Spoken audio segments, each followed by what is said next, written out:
प्रमोद कुमार ने जनपद बांदा से जानकारी देते हुए बताया, चकबंदी लेखपाल ने एसडीएम अमित शुक्ला पर मारपीट का गंभीर आरोप लगाया है। एसडीएम ने पीटने के बाद लेखपाल को बंधक भी बनाया है। भवन निर्माण संबंधी मामले में लेखपाल को पीटा गया है।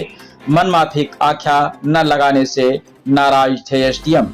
चकबंदी लेखपाल विकास सिंह से नाराज थे एसडीएम। पूर्व में एमएलए के साथ विवाद को लेकर के चर्चा में आए थे एसडीएम। पहले भी कर्मचारियों के साथ वसूली कर चुके हैं एसडीएम। तमाम शिकायतों के बाद भी एसडीएम पर कार्रवाई नहीं की गई है। चकबंदी लेखपाल संघ ने कमिश्नर डीएम से शिकायत की है। जनपद की नरैनी तहसील का मामला। आइए चलते हैं हमारे संवाददाता के साथ। ये प्रकरण पत्था गांव का है और ये प्रकरण आबादी से संबंधित है। इसमें लेखपाल के द्वारा मौके पर जाकर कुछ जांच की गई। जांच के क्रम में जो चकबंदी से संबंधित नायब तहसीलदार है उनके द्वारा एक नोटिस इसमें जारी हुआ था। उसमें जब फर्दर जांच की गई उनके द्वारा तो पाया गया कि चूंकि मामला प्रकरण आबादी का है और आबादी में चकबंदी लेखपाल को इस तरह की कार्रवाई नहीं करनी चाहिए, उनके द्वारा फिलहाल वो नोटिस वापस ले लिया गया है। जो आरोप वगैरह लगाए गए हैं उसके संबंध में चकबंदी अधिकारी और एसओसी के द्वारा इसमें विस्तृत जांच की जा रही है कि लेखपाल के द्वारा आबादी में प्रकरण होते हुए भी वहाँ पर क्यों जाकर इस तरह की कार्रवाई नोटिस जारी किया गया।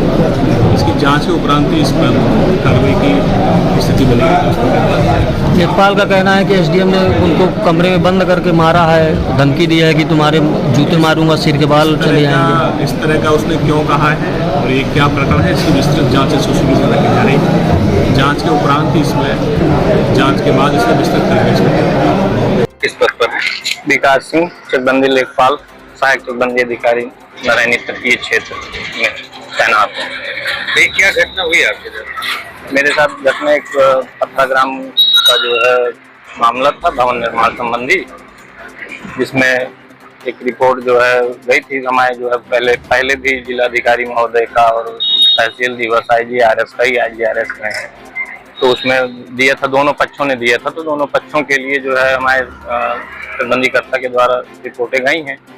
तो उस आधार पे रिपोर्ट लगाने के लिए जो है वो नाराज थे और वो अपने पक्ष पे जो है रिपोर्ट लगवाना चाह रहे थे। तो हमारे सहायक चकबंदी अधिकारी के द्वारा जो है फ़ोन करवा करके 28 तारीख की शाम को वही 5 बजे लगभग बुलवाया। मैं 5:15 बजे जब उनके केबिन में पहुंचा तो उन्होंने कहा मुझसे कि ऐसे ऐसे नहीं, ऐसे रिपोर्ट में पूरी घटना बताया कि साहब ऐसे ऐसे है। उसमें जो है बंदोबस्त में नक्शे में दर्ज कुआं है, तो कोने पे उस कुएं से जो है उसमें पूरा स्पष्ट हो जाता है कि वो किन किन घाटों से मिल करके बना है। वो 335, 336 और 483 घाटों से मिल करके पूरा भूखंड, विवादित भूखंड बना है।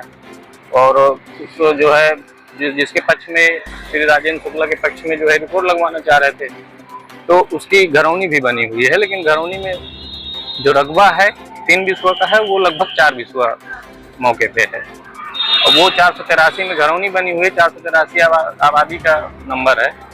तो हमने जब कहा तो कहा नहीं, वो तुम सिर्फ यही बताओ कि वो 483 का ही है और वो घरौनी उसकी सही है, चौहद्दी सही है और वो पूरा जो है ऐसे रिपोर्ट बना करके दो। तो हमने मना कर दिया। हमने कहा सर हमारा तो अभिलेखीय, हम अब अभिलेखीय आख्या जो भी है वही देंगे, हमारे कानून को साथ देते हैं, हम तो इसके लिए अथराइज्ड ही नहीं है। तो उसमें पैनिक हो गए, नाराज हो गए और अपने केबिन से उठ करके मेरी कॉलर पकड़ी और गाली देते हुए जो है अपने पीछे झेलते हुए मुझे ले गए और वहाँ जो है मुझे मारा और कहा कि इतने जूते मारूंगा कि गंजे हो जाओगे, तुम्हारा दिमाग ठिकाने हो जाएगा, बहुत दिमाग खराब है तुम्हारा। और अरेस्ट करवा लिए, फ़ोन छीन लिए मेरा। अब कम से कम 1.5 घंटे अरेस्ट करवा करके फिर वहाँ बैठाल करके अपने मनमाफिक रिपोर्ट लगवाई, दस्तखत करवाया। हमारे कानून साहब भी मौजूद थे। तो वो तो ब्लड प्रेशर के मरीज हैं, तो वो इतने ज़्यादा डर गए थे कि वो काँप रहे थे। फिर काँपते हुए उनको भी हड़का उड़को के अपने दस्तखत उनसे भी करवा लिया। छोड़ दिया लगभग 7 बजे। एसडीएम नारायणी जो है ये इस तरह की हरकतें करते रहते हैं अपने कर्मचारी? अक्सर करते रहते हैं। तो वो तो अपने यहाँ के लेखपालों से भी जो है ज़्यादा बदतमीजी की है। हमारे अध्यक्ष जी भी वहीं तैनात है, तो सहायक चकबंदी अधिकारी नारायणी प्रथम में, तो एक आध बार उनसे भी जो है बहस कर चुके हैं। लेकिन हमको ये था कि चलिए ठीक है, अधिकारी हैं, चलता रहेगा, लेकिन इतना ज़्यादा नहीं वो था कि मतलब इस तरह से जो है करेंगे। अगर इस पर कोई कार्रवाई नहीं होती है तब आप लोग आगे क्या करें? अब इस पर अगर कार्रवाई पहले तो होना चाहिए, हमें अपने उच्चाधिकारियों पे विश्वास है, डीएम महोदय पे यहाँ पे विश्वास है कि कुछ ना कुछ कार्रवाई जरूर करेंगी, और अगर नहीं करेंगी तो फिर जैसा भी हमारा संघ का जो निर्णय होगा वो जो है किया जाएगा। आप लोग कहाँ से गए?